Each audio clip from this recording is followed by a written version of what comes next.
మీ personal interviews మరియు వ్యాపార ప్రకటనల కొరకు ఈ నెంబర్ని సంప్రదించండి.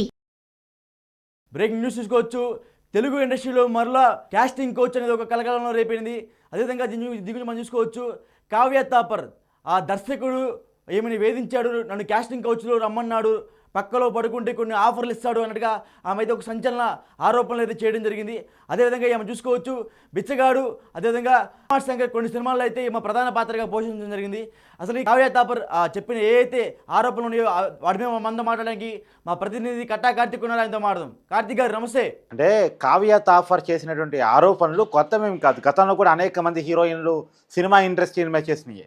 ఇప్పుడు కావ్య తాపర్ చేసినటువంటి ఆరోపణలు ఎవరి మీద అనేటువంటిది స్పెసిఫిక్గా మనకి ఇప్పటివరకు తెలియదు, కానీ ఆరోపణలు మాత్రం నిజంగా ఖండనీయం. ఎందుకంటే ఆమె చెప్పింది ఏంటంటే, ఒక యాడ్లో నన్ను నటించేదానికోసం నేను ఒక డైరెక్టర్ని అప్రోచ్ అయినప్పుడు, ఒక యాడ్ కాదు 4 యాడ్లు నీకు ఇప్పిస్తాను, నువ్వు నాతో పక్కలోకి రావాలి, నా గదిలోకి రావాలని చెప్పేసి అడిగాడు అని చెప్పేసి తను ఆరోపించింది. మరి ఆ రోజు ఎందుకు ఆరోపించలేదు అనేటువంటి ప్రశ్నకు కూడా ఆమె సమాధానం ఇచ్చింది. ఆ రోజే నేను ఈ విషయాన్ని బయటపెడదాం అనుకున్నాను, కానీ మా ఫాదర్ చెప్పింది ఏంటంటే, నువ్వు ఇండస్ట్రీలో క్లిక్ అయిన తర్వాత ఇలాంటి వాళ్ళకు దూరంగా ఉంటూనే ఇండస్ట్రీలో నీకంటూ ఒక మార్క్ ఏర్పాటు చేసుకున్న తర్వాత ఈ విషయాన్ని బయటపెట్టు. ఇప్పుడు నువ్వు చెప్తే ఎవరు పట్టించుకోరు, ఆఫర్లు రావట్లేదు కాబట్టి, అవకాశాలు రావట్లేదు కాబట్టి చెప్పామనుకుంటారు. కానీ నువ్వు ఒక స్టేజ్కి వచ్చిన తర్వాత నువ్వు నిజంగా నువ్వేంటో నిరూపించుకున్న తర్వాత ఇలాంటి విషయాలు బయట పెడితే అప్పుడు నీ మాటకు విలువ ఉంటుందని చెప్పేసి వాళ్ళ తండ్రి చెప్పాడంటే, వాళ్ళ తండ్రి మాట మేరకు ఆ రోజు చెప్పకుండా ఈరోజు చెప్తున్నానని తను క్లియర్గా చెప్పింది. అయితే విషయం ఏంటంటే, గతంలో కూడా చిన్మయి లాంటి వాళ్ళు అనేక మంది ఆరోపించారు.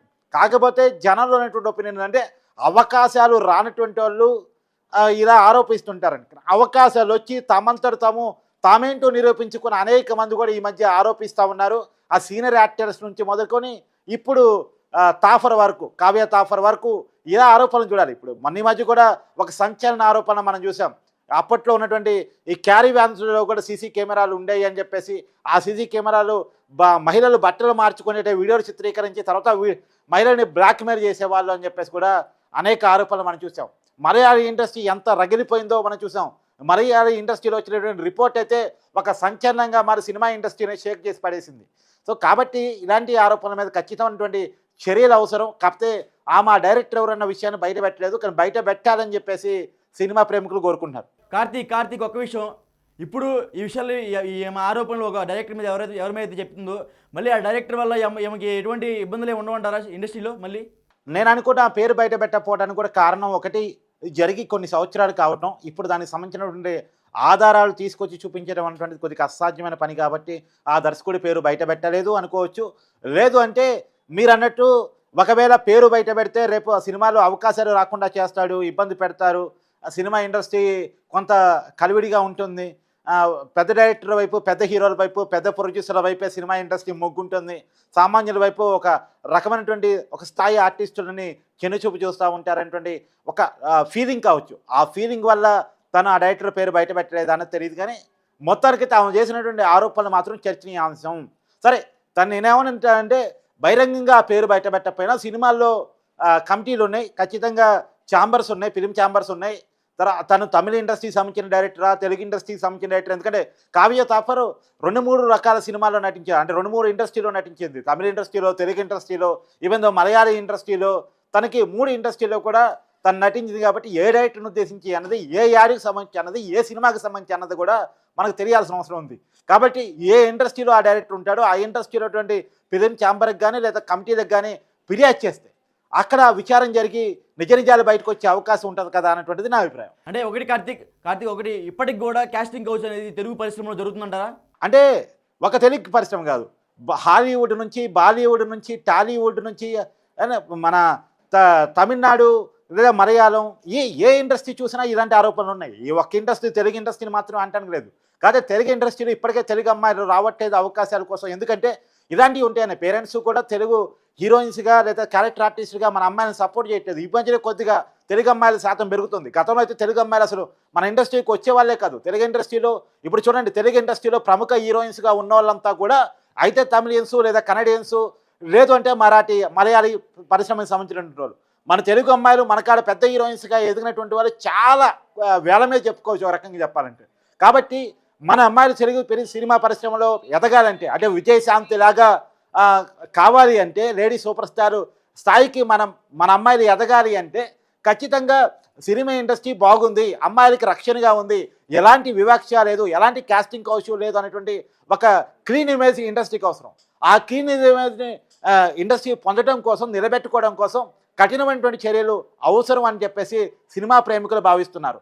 ఎందుకంటే మన హీరోలు ఇవాళ ప్రపంచవ్యాప్తంగా కూడా తమకు మార్క్ క్రియేట్ చేసుకున్నారు. తెలుగు సినిమాకి వరల్డ్ వైడ్గా బ్రాండ్ వచ్చింది. కార్తీక్, ఒకటి మనం చూసుకోవచ్చు, సింగర్ చిన్మయ్ గారు, ఆమె ఒక ప్రముఖమైన సింగర్ ఆమె చెప్పుకోవచ్చు మనం. సో ఆమె కూడా ఒక కాంట్రవర్సీగా చెప్పారు, ఇప్పటికీ కూడా తెలుగు ఇండస్ట్రీలో కాస్టింగ్ కోచ్ నడుస్తుంది, తెలుగు వాళ్ళు రావడానికి భయపడుతున్నారు అన్నట్టుగా చిన్మయ్ గారు చెప్పడం జరిగింది. సో ఆమె చెప్పిన మాటలకి మీరు ఏకీభవిస్తారంటారా? అంటే తను కేవలం తెలుగు సినిమా ఇండస్ట్రీ మీదే కాదు, తమిళ సినిమా ఇండస్ట్రీ మీద కూడా అనేక ఆరోపణలు చేసింది.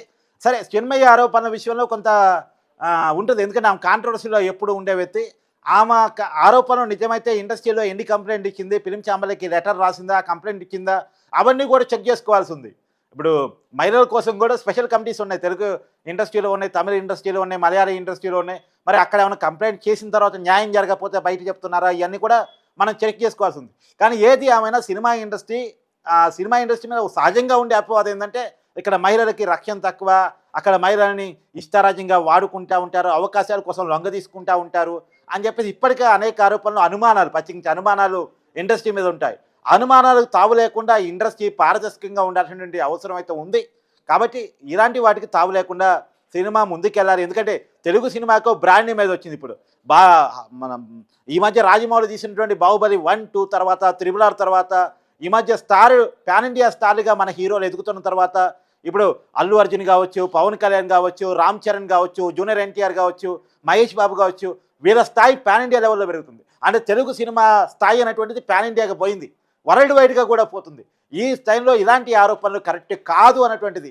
ఇలాంటి ఆరోపణలు వచ్చినప్పుడు ఖచ్చితంగా నిజాలు తెలిసి వాళ్ళకి పనిష్మెంట్ ఇవ్వగలిగితే ఖచ్చితంగా తెలుగు సినిమాకి మంచి రోజులు ఉంటాయని చెప్పేసి సినిమా ప్రేమికులు అయితే భావిస్తున్నారు. అంటే బయట ఒక వార్తలు వస్తుంది కార్తీక్, ఏంటంటే ఇప్పుడు ఎవరైతే కావ్య ఉన్నారు కదా, కావ్య చిన్మయ్ ఏమని తెలుగు అదేవిధంగా మలయాళం సినిమాలు, తమిళ సినిమాలు అయితే బాయ్కట్ చేస్తున్నారు అంటే చెప్తున్నారు, దానికి ఏమంటారు, మీరేమంటారు? అంటే కావచ్చు, అంటే ఇది నిజం ఇది అబద్ధం అని మనం తెలవకుండా ఒక కంక్లూజన్కి రాలేము. కానీ ఆమెకు అవకాశాలు రావట్లేదు అనే కారణం చేత ఆరోపణలు చేశారనేటువంటిది కూడా, ఎందుకంటే గతంలో కూడా అవకాశాలు రాక ఆరోపణలు చేసిన వాళ్ళు కూడా గతంలో ఉన్నారు.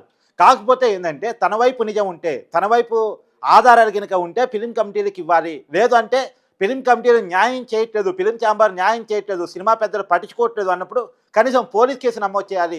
పోలీసు కూడా పట్టించుకోవట్లేదు అన్నప్పుడు కోర్టులో ప్రైవేట్ కేసు దాఖలు చేసుకోవాలి. రకరకాల ఆప్షన్స్ ఇవాళ మనకి అవైలబుల్లో ఉన్నాయి, రకరకాల అవకాశాలు మహిళలకు ఉన్నాయి, చట్టాలు మహిళల వైపు ఉన్నాయి.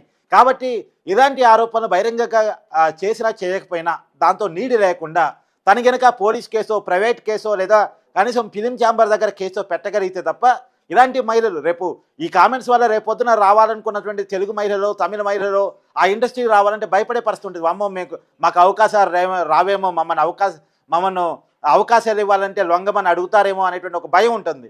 కాబట్టి ఆ భయం లేకుండా కమిటీని కనుక కరెక్ట్గా పనిచేస్తే, తను నిజంగా ఆధారాలు కనుక చూపించగలిగితే, కేసులు పెట్టగలిగితే, అలాంటి వాళ్ళని పట్టించగలిగితే, అలాంటి వాళ్ళకి గుణపాఠం చెప్పించగలిగితే ఈ బాధ ఉండదు అనేటువంటిది సినిమా ప్రేమికులు బలంగా కోరుతున్నటువంటి demand. Okay thank you Karthik. So చూసుకోవచ్చు మనం, ఇప్పటికీ కూడా కాస్టింగ్ కోచ్ అనేది తెలుగు ఇండస్ట్రీలో, అదేవిధంగా తమిళ్ మలయాళ ఇండస్ట్రీలో ఒక కలకలంగా మారింది.